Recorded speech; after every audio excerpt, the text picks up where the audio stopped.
안녕하세요. 인스펙팅룸 별남입니다. 오늘은 에어팟 스튜디오 소식을 준비했습니다. 에어팟 스튜디오는 애플에서 만든 오버이어 헤드폰으로 일종의 프리미엄 헤드폰으로 볼 수가 있어요. 이게 한 2018년대부터인가요? 한 2년 전쯤인 것 같은데 그때부터 애플에서 오버이어 헤드폰을 만든다는 얘기가 있었죠. 그동안 여러 가지 컨셉 디자인이나 자석을 이용해서 부품을 쉽게 교체할 수 있다는 그런 얘기들은 꾸준히 계속 나오고 있어요. 그런데 최근에 존 프러서가 에어팟 스튜디오 렌더링 이미지를 공개했습니다. 이전에 에어태그 렌더링 이미지도 공개했었는데 이번에도 자신에게 정보를 제공한 사람을 좀 보호하기 위해 실제 이미지가 아닌 렌더링 영상을 공개했습니다. 확실히 이게 실제 이미지가 아닌 렌더링 이미지를 공개한 건 다소 아쉽긴 한데요. 근데 이렇게 렌더링 이미지를 공개했을 때는 이 안에 있는 이런 작은 디테일들까지 다 볼 수 있는 그런 장점들이 좀 있죠. 거기에다가 존 프러서는 이 자신이 공개한 이 렌더링 영상의 이미지가 실제 최종 디자인과 동일하다고 밝혔습니다. 이 이미지를 보면 헤드폰은 고급 가죽 소재와 메탈 소재로 만들어져 있습니다. 이어컵이 원형이 아닌 네모난 형태로 되어 있고 헤드밴드와 이어캡을 연결하는 부분이 상당히 얇게 되어 있는데요. 이 이어컵에 있는 쿠션과 헤드밴드는 모두 자석으로 처리가 되어 있다고 합니다. 그리고 헤드밴드 안쪽에 있는 이 회색 부분도 자석으로 연결되어 있다고 합니다. 이렇게 자석으로 처리가 되어 있다 보니까 이 안에 있는 쿠션 같은 것들도 자기 원하는 대로 쉽게 교체할 수가 있게 되는 거죠. 거기에다가 또 취향에 맞게 커스터마이징 또한 굉장히 쉬울 것 같아요.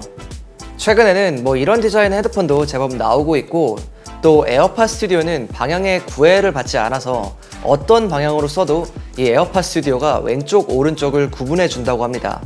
그러니까 이 사용자가 에어팟 스튜디오를 쓸 때 왼쪽 오른쪽을 구분해서 쓸 필요가 없는 거죠. 그리고 좀 자세히 보면 헤드폰 잭이 없는 걸 볼 수가 있는데요. 이게 특별한 일은 아니죠. 근데 그래도 다행인 게 여기 USB 타입C 포트가 있는데 이걸로 충전도 하고 또 아이폰의 그 라이트닝 포트로 연결해서 유선으로도 음악을 들을 수도 있어요.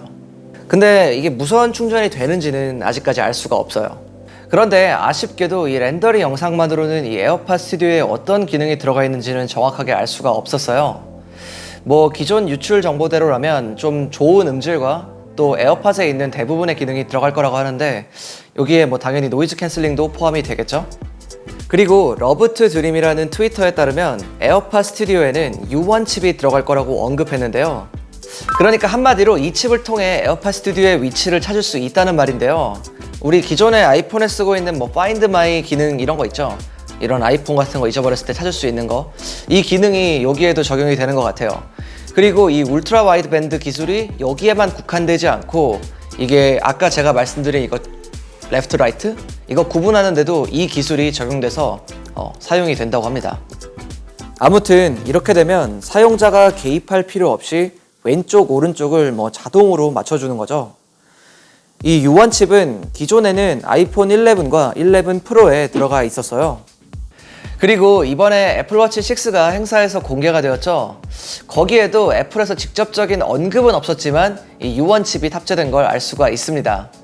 아무튼 이런 식으로 향후에도 좀 많은 기기에 이렇게 U1 칩을 탑재할 것으로 보이네요. 지금까지 나온 에어팟 스튜디오의 디자인은 약간 비츠 헤드폰과 좀 유사해 보였는데 이번에 이 렌더링은 비츠와는 좀 많이 다른 모습이네요. 저는 개인적으로 이 비츠의 그런 디자인이 상당히 예쁘기 때문에 여기에서 조금은 뭔가 애플스러운 색깔을 넣어서 그렇게 출시가 되지 않을까 이렇게 생각을 했는데 이 렌더링 영상대로 출시가 된다면 이 디자인은 살짝 좀 의외이긴 하네요. 사실 저는 이 디자인이 개인적으로 엄청 마음에 드는 건 아닌데 자세히 좀 보니까 좀 레트로한 느낌도 있고 프리미엄이라는 느낌이 좀 잘 살아있긴 하네요. 가격의 경우는 $350 정도로 예상이 됩니다. 사실 이 정도 가격이면 국내 출시했을 때는 한 50만 원 전후가 되지 않을까 이렇게 생각이 돼요. 이 정도 가격이면 굉장히 프리미엄 헤드폰인 제나이저 이런 곳과 거의 경쟁을 붙게 될 것 같은데요. 과연 애플에서 이 경쟁사 제품들만큼의 그런 고퀄리티 사운드를 구현해낼 수 있을지가 가장 관건일 것 같아요. 출시는 블룸버그에 따르면 애플이 올해 말을 목표로 하고 있다고 하는데요. 이렇게 예상을 해도 요새는 한치 앞을 알 수 없는 그런 상황이죠. 그렇기 때문에 이게 언제 출시가 될지는 아직까지 장담할 수 있는 건 아닌 것 같아요. 오늘 이렇게 에어팟 스튜디오에 대한 내용을 한번 살펴봤는데요. 여러분들은 이 디자인을 어떻게 생각하시나요? 저는 조금은 아쉬운 것 같은데 아무튼 여러분들의 생각도 댓글로 남겨주시면 감사하겠습니다. 오늘 제가 준비한 영상은 여기까지고요. 지금까지 인스펙팅룸 별남이었습니다. 감사합니다.